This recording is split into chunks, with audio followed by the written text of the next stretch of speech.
자, 1번부터 10번까지 봤고요. 이제 11번부터 20번까지 보도록 하겠습니다. 신고전 조직이론이 인간관계론이 강조한 내용으로 옳은 것은, 자, 인간관계론 나오면 일단 과학적 가리론과 비교된 문제가 주로 나오고 있죠. 행태론 연관되기도 하겠지만 주로 과학적 가리론이니까 어려운 문제가 나왔을 때는 이제 후기 인간관계론으로 출제되기도 합니다. 자, 그러면 과학적 관리론은 이렇게 보시면 돼요. 일단 관리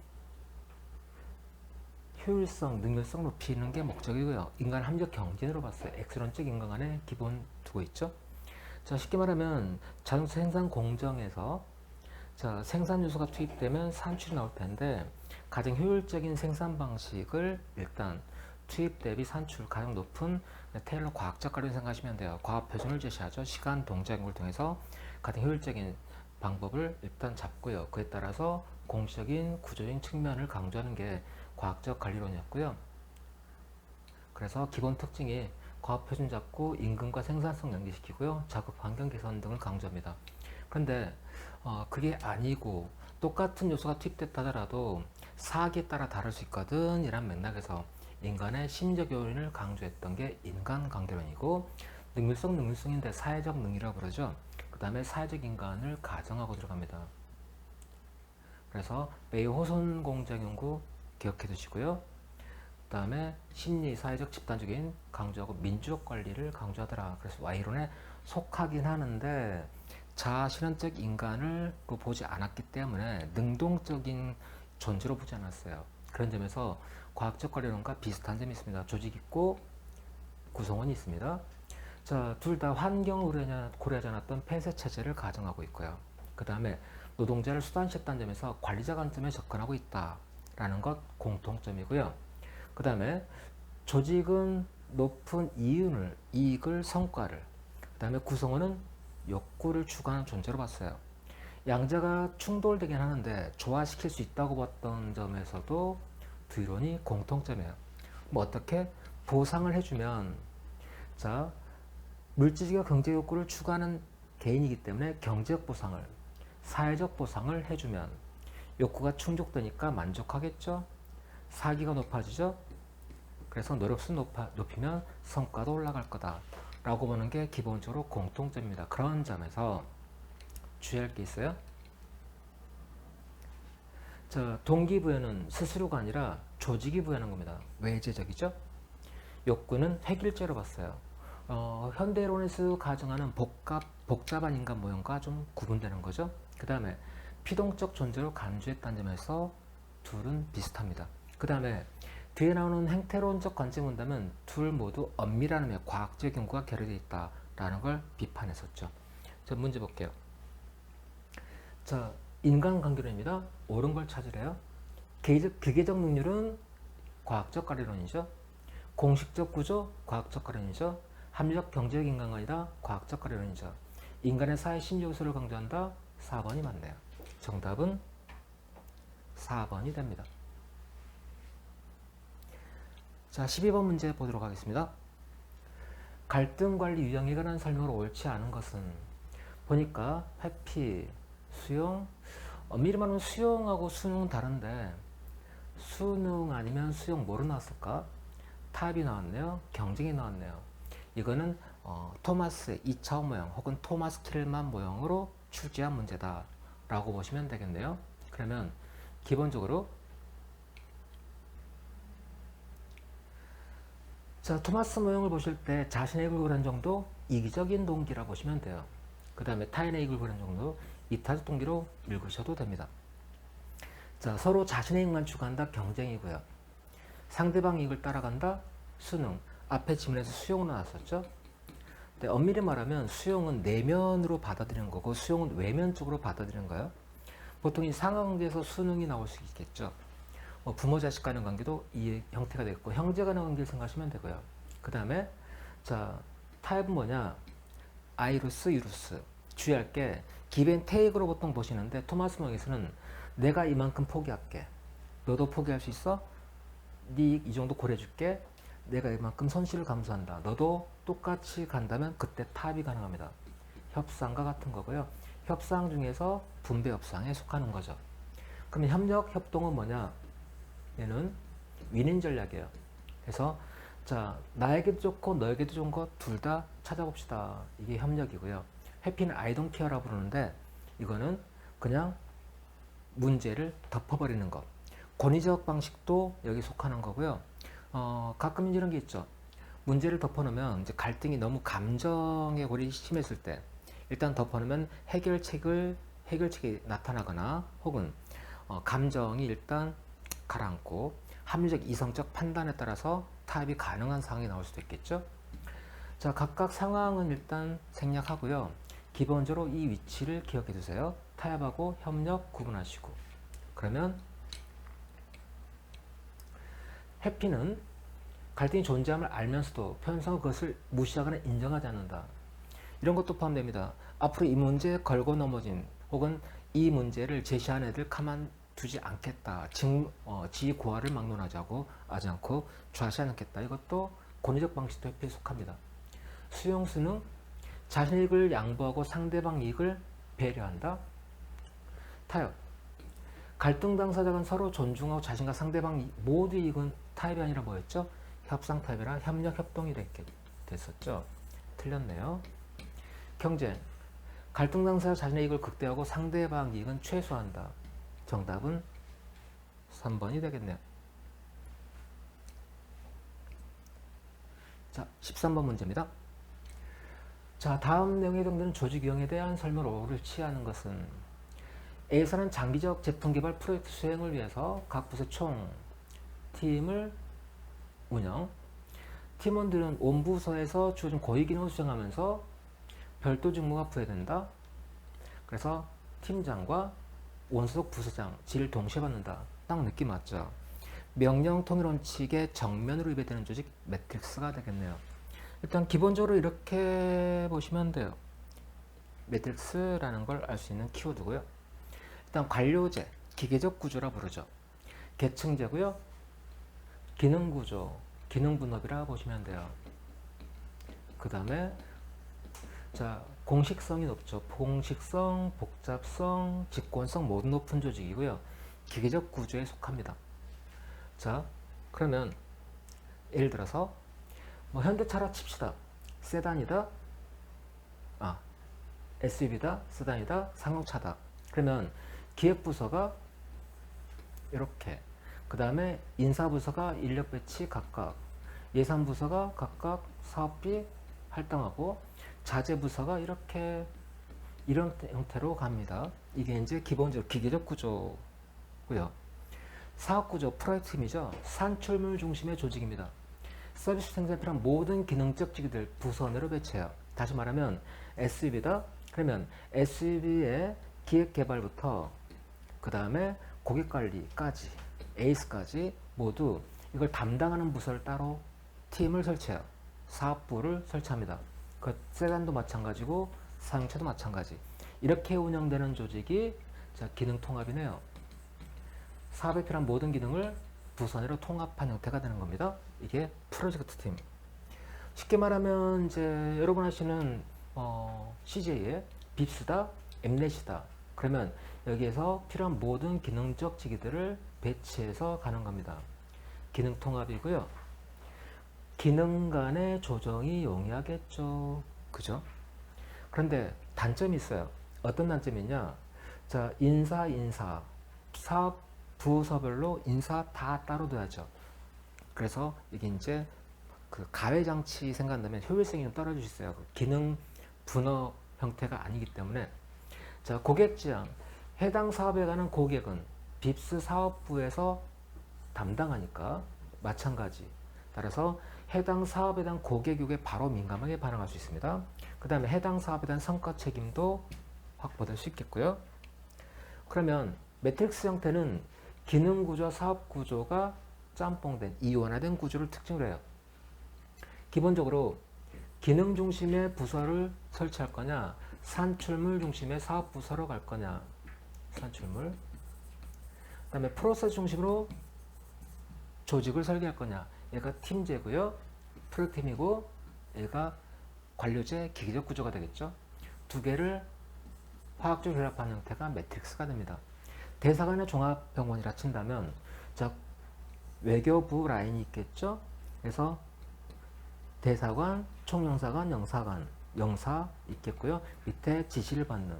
그다음에 국정원에서 통상 관련된 산자부에서, 그다음에 해외 교포 지원에서 행안부에서 각각 이 라인을 살려놓으면서도 이거를 통합한 형태.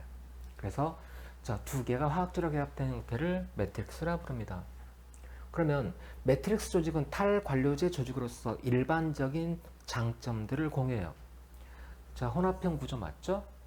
동태 환경에 적합하겠네요. 특히 복잡성이 높은 환경에 적합하다고 평가되고요. 조직 내부 갈등 가능성이 커질 우려가 있다. 그렇죠. 왜? 개선 라인. 예를 들어서 이게 있겠죠. 국정원에서 자, 정보를 공유했어요. 그랬더니 위 상관이 내가 정보 쟤한테 주지 마라 그랬지.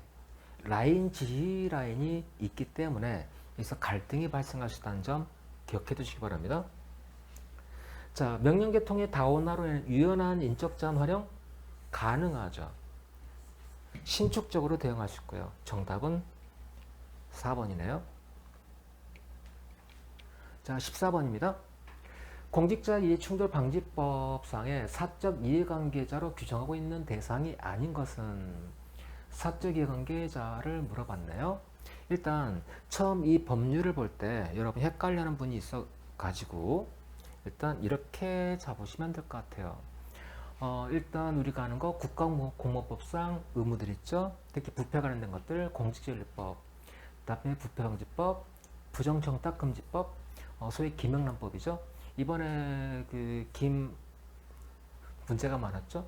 참고로 부정청탁금지법의 경우는요, 직무와 무관합니다. 직무 관련성 있고 없고 무관하게 100만 원, 1회 100만 원 이상이면 무조건 적용돼요.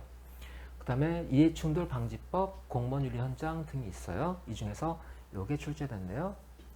최근 법률이 제정됐거나 주요 골자가 크게 바뀌었을 때 바로 시험에 나온다는 거 기억해주세요. 이쪽 부분은. 그 중에서 자, 이해충돌 방지법인데요.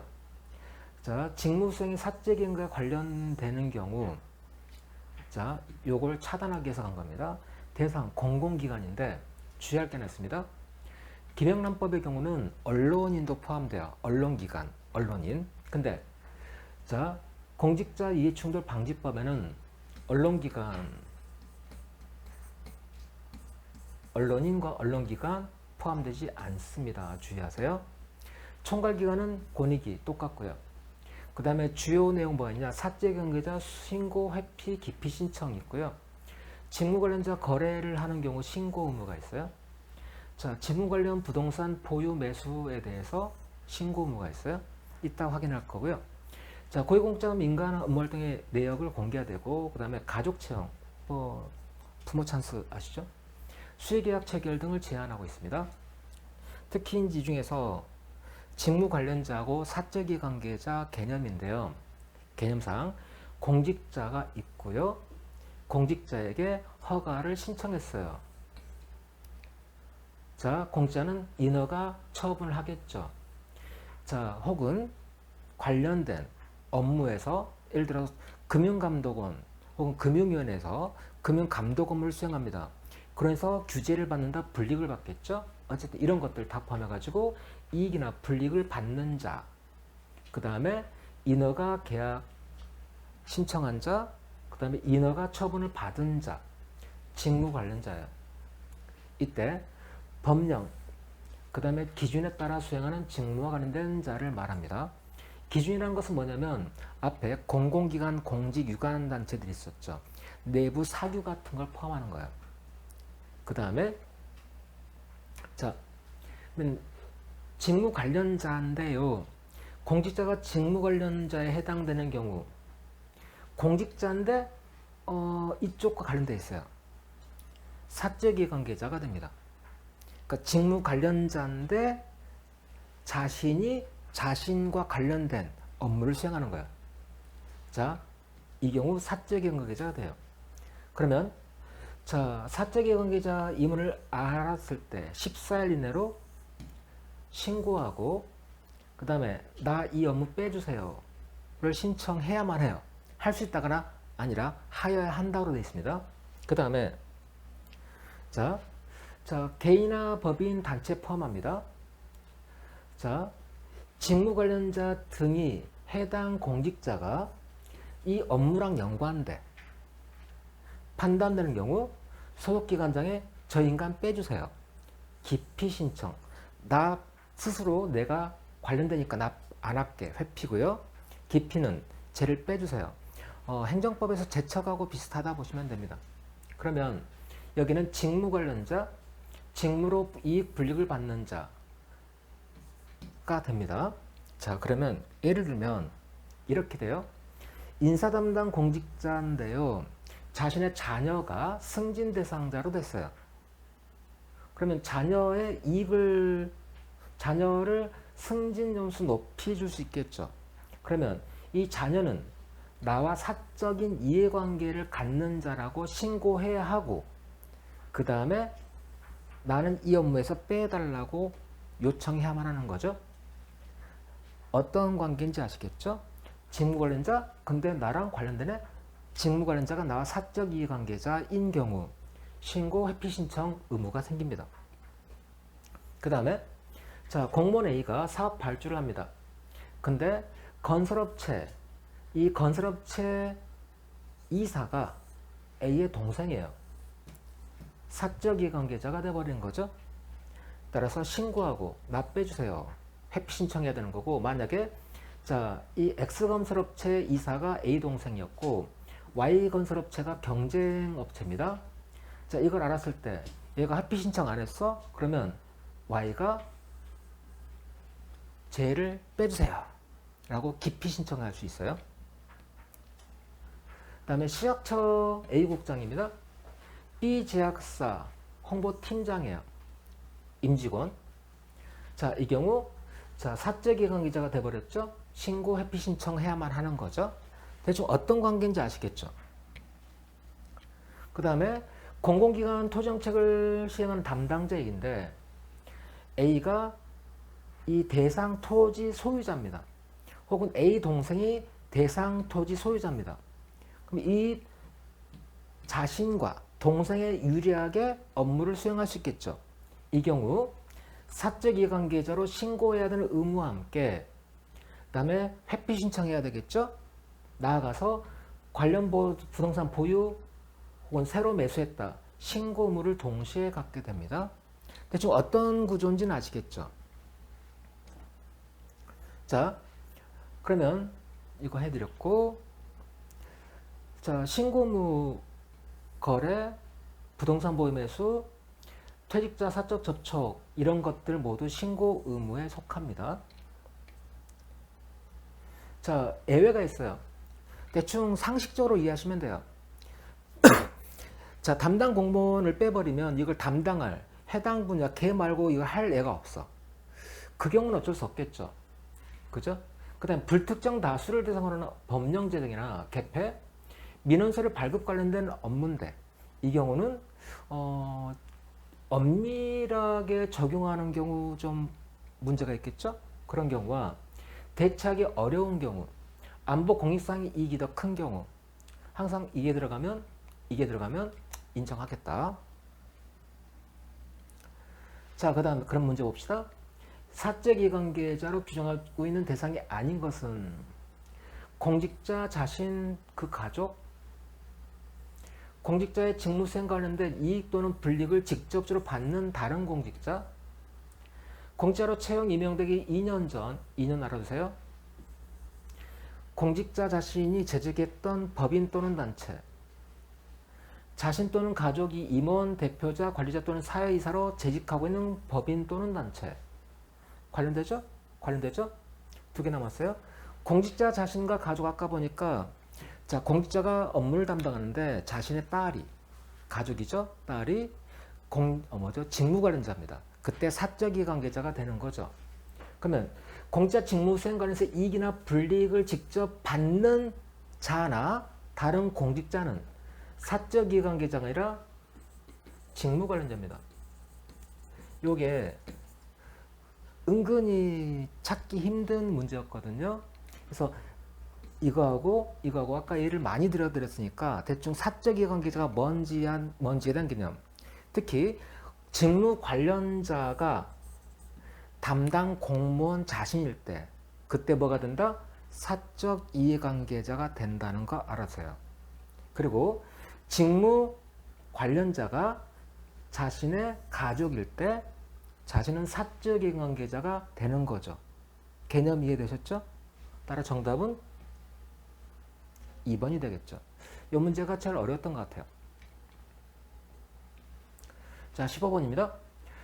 자, 다음에 해당하는 공무원 교육 훈련 방법은 소규모 그룹 팀으로 구성해서 현안 문제를 해결하면서 성찰형 학습한다. 뭐 공부가 되어 있는 분은 답은 바로 나왔을 겁니다. 액션 러닝, 역할 연기, 감성 훈련, 서류함 기법이 있는데 일단 개념 한번 확인해 보고 갈게요. 액션 러닝은 기본적으로 어떻게 되어 있냐?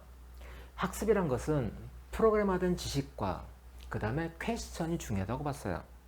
그래서 이걸 어떻게 디자인할 거냐. 그리고 이걸 실행합니다. 피드백을 통해 성찰합니다. 그리고 다시 이렇게 되는 거죠. 이렇게 지식이 축적되는 거죠. 학습. 그래서 이걸 어떻게 만들었냐. 팀을 구성해요. 그 다음에 학습을 합니다. 팀 단위 학습입니다. 팀 단위 학습이에요. 개인 단위 아닙니다. 자, 퀘스천이 중요하다 그랬죠. 보통 장기 둘 때 훈수 두는 거 진짜 싫잖아요. 그러면 외부 전문가인데 퍼실리테이터라고 합니다. 촉진자. 이 사람은 이런 각도로 보면 어떨까요? 라고 질문만 던져요. 그러면 팀원들이 학습을 통해 해결책을 찾습니다. 그리고 기관장 앞에서 발표를 해요. 스폰서라고 그러는. 그리고 이게 선정되면 이제 직접 실행해요. 팀이. 실행하는 과정의 피드백을 통해서 다시 학습이 이루어지겠죠? 이런 식으로 이루어지는 것. 이걸 액션 러닝이라 불러요. 그 다음에 자, 감성 훈련은 태도 개선이라는 거 아실 거고, 그 다음에 역할 연기는 입장 바꿔서 상대방 입장을 연기해 봄으로써 내가 상대방 입장을 이해하는 거. 역지사지 핵심 키워드 알아두시면 돼요.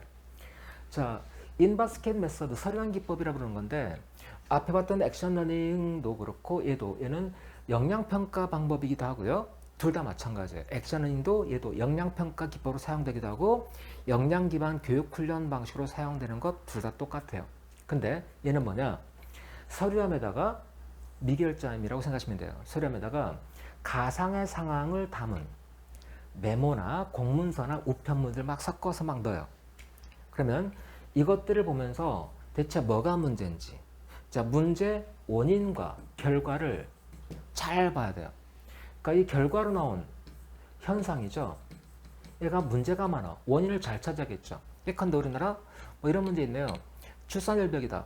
엄청난 돈을 10년 이상 쏟아부었지만 해결이 안 되네. 대체 왜 문제였을까? 현상을 문제의 원인으로 진단했거나 엉뚱한 걸 잡은 거죠. 다시 말하면 중요한 건 현상과 현상의 원인 되는 것들, 이걸 잘 구분해야 되는 거죠. 그래서 이거를 어떻게 판단하고 어떤 식으로 결정했는지 결제함에다 서류 넣겠죠? 이 과정을 관찰합니다. 과정을 관찰해서 평가한다면 역량 기반 평가 기법이 되는 거고, 그 다음에 이 과정을 위해서 훈련을 시킨다면 역량 기반 교육 훈련이 되는 거고, 서류한 기법이라는 것 알아두세요. 그러면 자, 소규모 그룹 팀 구성했죠? 액션 하죠? 동시에 성찰하죠? 정답은 1번이네요.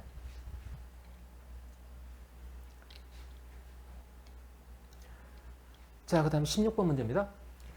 공무원 관할 소청기관의 연결로 옳지 않은 것은, 자, 소청심사기관, 행정부는 인사혁신처 소속이죠?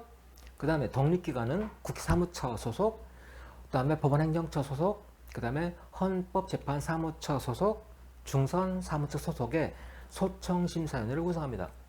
따라 독립기관의 경우 알아두시고, 자, 나머지 지방의구는 자, 시도별로 설치할 텐데요.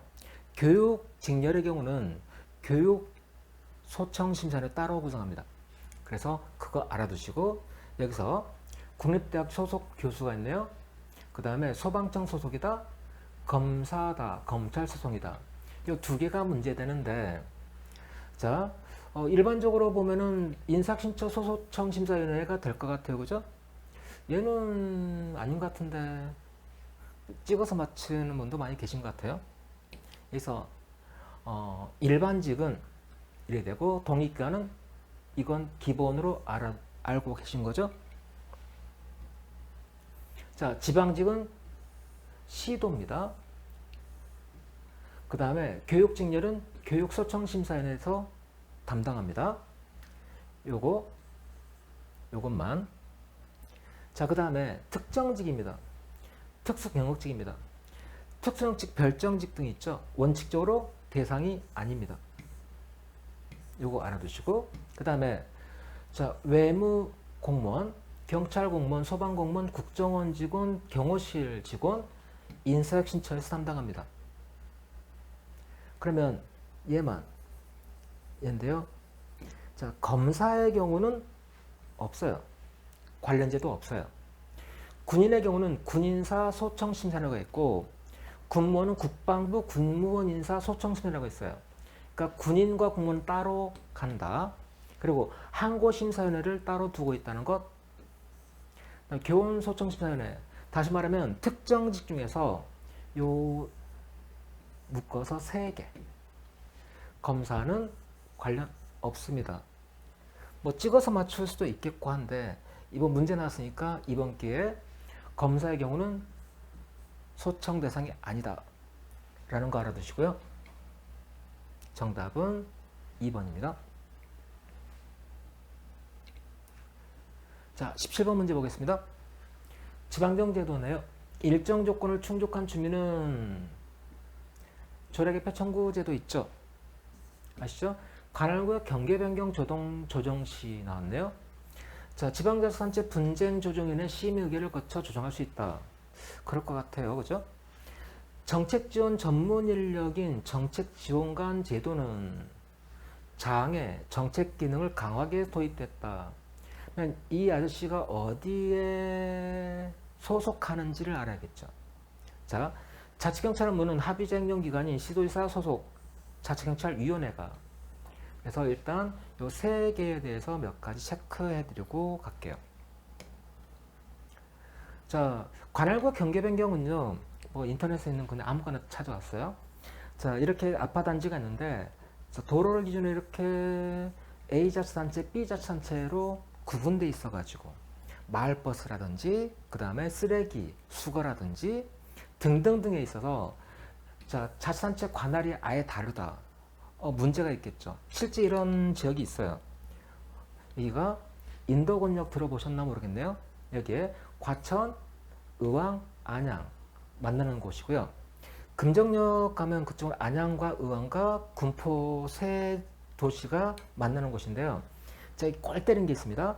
평천 신도시에서 아파트 단지 중에서 여기 하나 단지입니다.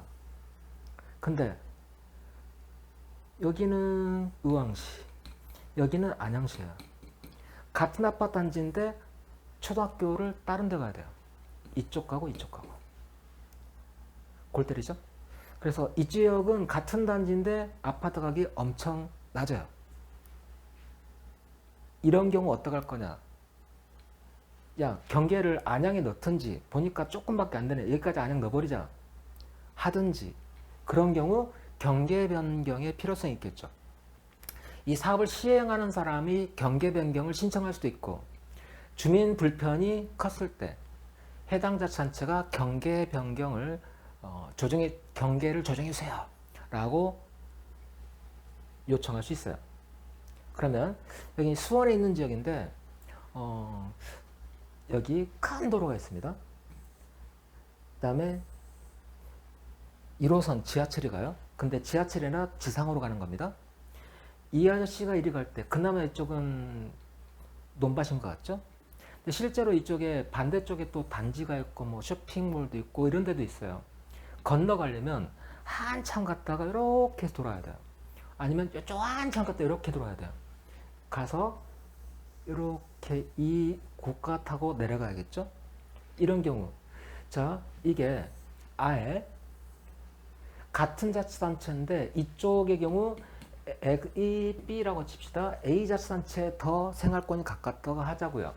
이런 경우 경계 변경을 신청할 수 있다는 거예요. 단 과반 출석 3분의 찬성 동의를 얻어서 행안부 장관에게 지방자치는 행안부 장관 소관이니까 당연히 조정 신청할 수 있다.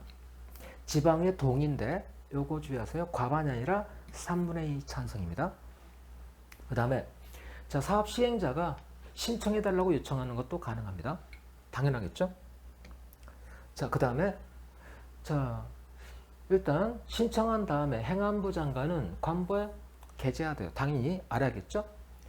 관련 주민들의 경우 주민들도 알아야 되니까 관보 인터넷 홈페이지에 게재해야 되고 그 다음에 관계 지방자치장에게 일단 협의체 구성을 요구합니다. 그 다음 120일 이내 요거 알아서요. 자, 협의를 끝내고 결과를 보고해야 돼요. 알려야 된다. 보고라고 짧게 썼어요. 이게 이 기간 내에 안 되면 어떡하느냐? 중앙분쟁조정위원회에서 직접 심의 의결을 거쳐 조정합니다. 이때 필요한 경우 직권도 가능해요. 시도 내에 있는 시군 자치구, 즉 기초자치단체의 경계된 경우는 신청은 직권으로 조정도 가능합니다. 요거 있다는 거 알아주세요. 요거. 자, 그럼 문제 볼까요? 그 다음에 자치경찰의 경우 이런 헷갈릴 수 있어가지고 그림을 넣어드렸는데 일단 경찰국이 현정부들에 새로 신설된 거 아실 거고요. 자, 기본적으로 이게 신설된 거 빼면 경찰청으로 가는 이게 라인입니다. 집행기관. 그 다음에 심의 의결기관인 경찰위원회가 있어요.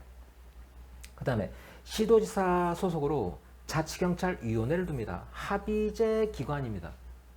합의제 기관이란 말은 뭘까요? 규칙제정권 등이 있어요. 다시 말하면 자, 어떤 그 경찰 관련된 자치경찰 관련된 업무에 대해서 조례 혹은 규칙에 관한 것들을 제정할 수 있고 이때 시도지사가 집행기관이 되니까 제2요구를 가능할 수 있습니다. 제2요구는 이쪽은 행안부가 하는 거고 이쪽은 시도지사가 하는 겁니다. 그리고 공동의 기관으로 시도경찰청이 있어요. 서울시형이다. 뭔지 알겠죠?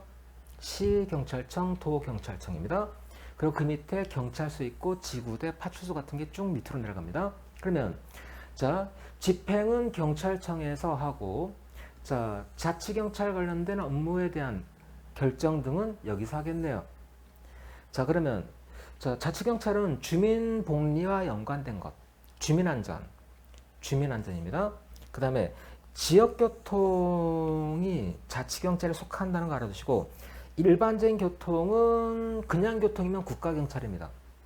이거 알아서요. 신호등 관리 같은 것 이쪽입니다. 그러니까 지역교통은 이제 그 쉽게 말하면 지방도에 대한 어떤 교통관리 정도라 생각하셔도 무방할 것 같아요. 기본적으로 국민의 안전, 그러니까 방범은 이쪽이고 범죄 조직 관리는 이쪽이고 마약도 이쪽이고 대충 뭔지 알겠죠? 정보활동도 이쪽이고 공안, 사회 질서 안정 다 이쪽입니다. 자, 방범 등에 관한 것 그게 뭐죠? 범죄방 생활안전이죠. 이쪽은 자치경찰로 들어간다. 이원화된 구조로 되어 있다는 거 알아두시기 바랍니다. 단 제주도는 자치경찰제가 시행되고 있고 이쪽과 같이 되어 있지는 않습니다. 근데 제주도 뺐고요. 자, 이건 아까 맞다고 봤었죠? 경계 변경 일정 기간 내에 협의체를 구성이 못할 때 얼마? 120일 이내죠. 중앙분쟁조정위원회에서 조정할 수 있다. 자, 정책지원 전문 인력인 정책지원관은 지방의회 소속입니다. 따라서 자치단체장의 정책기능 강화가 아니고요. 지방의회 의원들의 정책기능 강화를 위해서 지방의회 의원 정원의 2분의 1 이내로 둘 수 있어요. 그 다음에 독립적으로 수행합니다. 맞죠? 의결기관과 비슷하니까. 정답은 3번이다. 자, 18번 문제 보겠습니다. 규제 유형이네요. 자, 오염 배출 부가지도, 배출 거래지도, 시장 유인, 명령지시적 규제는 일방 및 이해하기 쉽고 설득력이 직관적 설득이 없다는 점에 장점이 있다. 일단 두 개. 자, 포지티브하면 뭐랑 대비되죠? 네거티브랑 대비되죠? 사회 규제면 경제 규제랑 대비되는 거죠. 어렵지 않으니까 바로 볼게요. 자, 직접 규제에 속한다, 간접 규제에 속한다, 자율 규제와 간접 규제 포함될 수 있고요. 따라서 맞죠? 포지티브는 뭘까요? 네거티브는 금지 목록이고 포지티브는 허용 목록입니다. 원칙적 금지, 그 다음에 허용 목록을 작성해요. 예외적 허용이죠. 반대로 네거티브 규제는 원칙 허용 예외 규제죠. 따라서 피규제 자율성은 네거티브 규제가 높죠. 따라서 틀렸네요. 사회 규제, 여러분의 안전, 환경, 보호, 자, 시민 안전, 환경, 작업장 안전 등등등을 보호하기 위한 규제고, 그 다음에 경제 규제는 기업의 본원적 활동을 규제하는 겁니다. 진입 규제, 독과점 규제 포함됩니다. 가격 규제 같은 게 들어가는 거죠. 정답은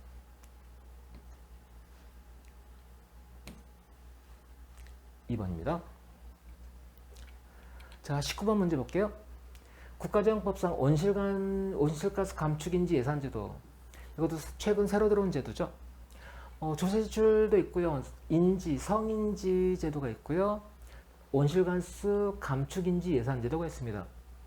일단 기본적으로 성인지든 이거든 예산, 결산, 그 다음에 기금, 운영계획과 결산 모두 적용되는 게 기본이고요. 그 다음에 예산원칙에 성인지와 함께 포함됐어요. 알아두세요. 그 다음에 기대효과, 성과, 목표, 효과 분석 당연히 포함돼야겠죠. 그 다음에 자, 결산서에는 이에 대한 평가 보고서가 반영돼야 되겠죠. 기금은 포함돼야죠. 자, 정부는 예산이 온실가스 감축하는 방향으로 집행되는지를 평가하는 보고서 작성해야 되겠죠. 보고서는 이에 대한 평가가 들어가는 겁니다. 그죠? 정답은 3번. 자, 마지막 문제입니다. 4차 산업혁명 시대 주요 정보 기술을 설명하고, 자, 인공지능, 블록체인, 빅데이터, 사물, 인터넷 등이 있네요. 기본적으로 상식으로 1차 산업혁명 증기기관입니다. 내연기관 발명이고요. 그래서 철도, 철강 산업이 주도합니다. 그 다음에 2차 산업혁명은 에디슨 전기, 텔러리즘, 포디즘 나올 때가 19세기 말 20세기 초, 얘가 1868년이니까 1700, 쏘리. 그 다음에 에디슨 전기 나오면 그때 일론 머스크도 나오죠, 회사. 1920년경에 막 싸웠죠, 에디슨하고. 대충 자, 1910년대, 20년대 전기, 독일은 화학이었고요. 컨베이벨트 시스템이 나오고 대량 생산 체제가 등장합니다. 3차는 뭐냐? 1차 정보혁명이기도 한데요. 자, 반도체 칩이 나오고요. 컴퓨터 기술이 발전합니다. 그러면서 80년대, 90년대 사무자동화, 공장자동화가 나와요. 육체 노동이 자동화됐다면 이쪽은 정신노동 중에서 어느 쪽일까요? 자, 창구 업무들이죠. 이쪽이 자동화됩니다. 위쪽은 아직 아니었어요. 2010년대 인공지능 기술 발전으로 위쪽 정신노동 나머지도 자동화되기 시작합니다. 자, 가정 결과는 모든 요소가 커넥션, 상호 연결됩니다.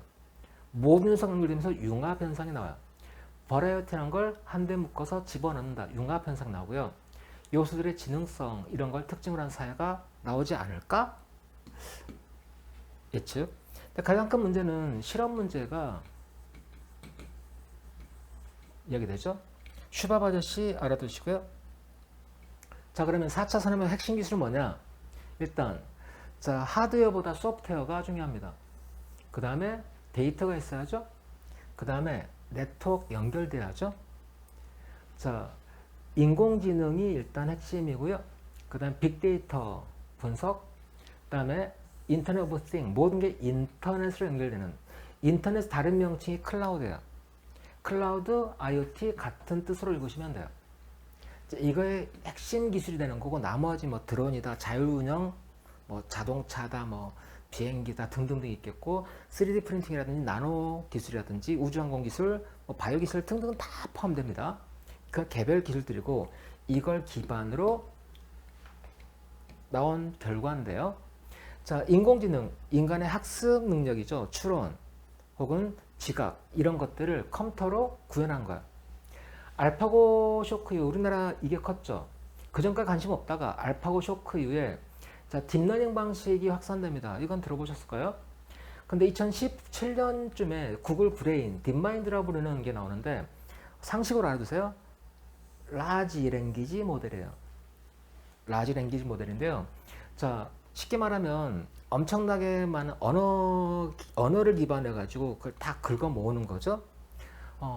근데 이 모델을 갖고 있는 국가가 많지 않아요. 미국, 그 다음에 중국. 게다가 중국 인구수 생각하시면 엄청난 데이터를 축적하고 있죠. 그래서 올해 중국이 기술에서 미국을 앞질렀다고 평가되더라고요. 중국 뭐 대륙의 실수 옛날 이야기입니다. 한국은 3인데 차이가 큽니다. 참고로 일본과 유럽도 관련된 플랫폼 업체가 없어요. 근데 요거를 일본과 현 정부가 모르겠어요. 어쨌든 넘어갑시다. 구글 야후, 라인 야후. 그 다음에 오픈 AI가 2021년 2년에 나오죠. 챗 GPT 하실 거예요. 생성형 AI라고 부르죠. 이러면서 이제 데이터 주권 얘기가 많이 나옵니다. 데이터 주권과 사이버 안보. 참고로 이에 대한 관심이 커지고 있는데 라인 야후 문제는 이런 맥락에서 일본 정부가 이걸 근거로 주장하고 있는데 어쩌고저쩌고. 자, 대충 인공지능 이런 개념들 참고로 알아두시고요. 자, 참 아까 말했던 예는 뭐냐면 사실상 이게 이제 종속된다는 이야기예요.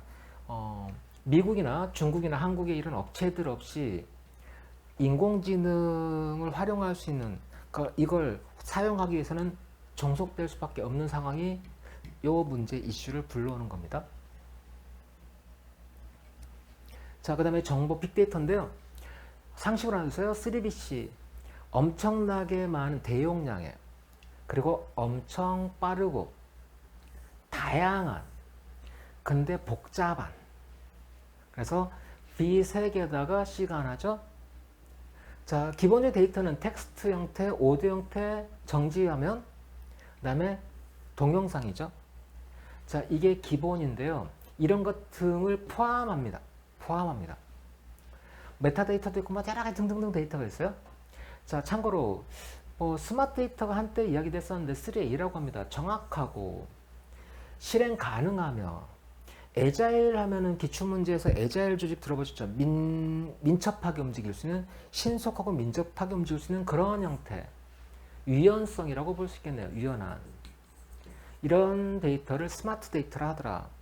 빅데이터랑 비교한다면 스마트 데이터는 좀 실험 가능성, 실행 가능성, 실질적으로 바로 실시간으로 활용 가능한, 그러니까 활용 가능성에 조금 더 무게 중심이 실려 있는 것, 요게 그러니까 좀 발전 형태라고 이해하시면 돼요. 자, 어쨌든 데이터가 폭발적으로 증가하고요. 실시간으로 분석 활용함으로써 인공지능에서 딥러닝의 기반이 되기도 하는데 여러 가지 예측이 나오죠. 선결과 예측도 나오고요. 뭐 등등등 다양한 경우에 사용합니다. 자, 네트워크, IoT, 인터넷은 모든 게 연결되는 것, 사물 인터넷. 예전 같으면 관련된 사례를 이야기 드리겠는데 지금 워낙 발전 속도가 빨라가지고 의미가 없어진 것 같기도 하고요. 모든 요소가 인터넷에 연결됩니다. 자, 그러면 블록체인인데 아까 블록체인이 있었죠. 기반 기술 3개에다가 자, 블록들을 연결시켜서 어쩌고저쩌고로 읽으시면 돼요. 펄슨 투 펄슨이라는, 자, 개인과 개인들 간에 연결되는 이런 네트워크, 이런 서비스 등등등. 어쨌든 P2P 방식이다. 이렇게 나오는 소금의 데이터들이 체인 형태로 무수히 연결됩니다. 그렇게 형성된 걸 블럭이라는 분산 데이터에 저장해요. 어쨌든 분산 관리 시스템이에요. 그 다음에 자 이렇게 연결됐기 때문에 누가 하나가 수정했다. 임의로 수정할 수 없고요. 그 다음에 혹시 수정됐다면 변경됐다면 변경 결과를 모든 연결된 모두가 확인할 수 있도록 하는 기술이라고 보시면 돼요. 핵심 분산 컴퓨팅 기술 기반의 데이터 위변조 방지 기술이다. 우리나라에서는 이거를 암호화폐 아니면 디지털 화폐라고 이해하시는 보통 사용하는데 그것과는 다르고요. 이 블록체인에 기반해서 디지털 화폐 여러분 아시는 비트코인 같은 게 나오는 거죠. 이더리움이라든지 자 퍼블릭 블록체인 일반인들이 사용되는 블록체인 대표적인 게 비트코인이고요. 이더리움 같은 게 있더라. 그래서 각 블록을 포함한 거래 내역이 변제되지 않았는지를 검증해요. 그 다음에 이더리움도 비슷한데 뭐 기술적으로 스마트 컨트랙터를 몰라 우리 그런 거 몰라요. 그냥 블록체인 기반의 화폐 얘도 마찬가지. 자 분산 온장에 머물러 있던 그러니까 분산된 장부죠. 온장 장부 온 장부라 보시면 돼요. 이게 블록체인을 다 엮어가지고 서비스에 적용한다. 그래서 특히 에스토니아가 유명합니다.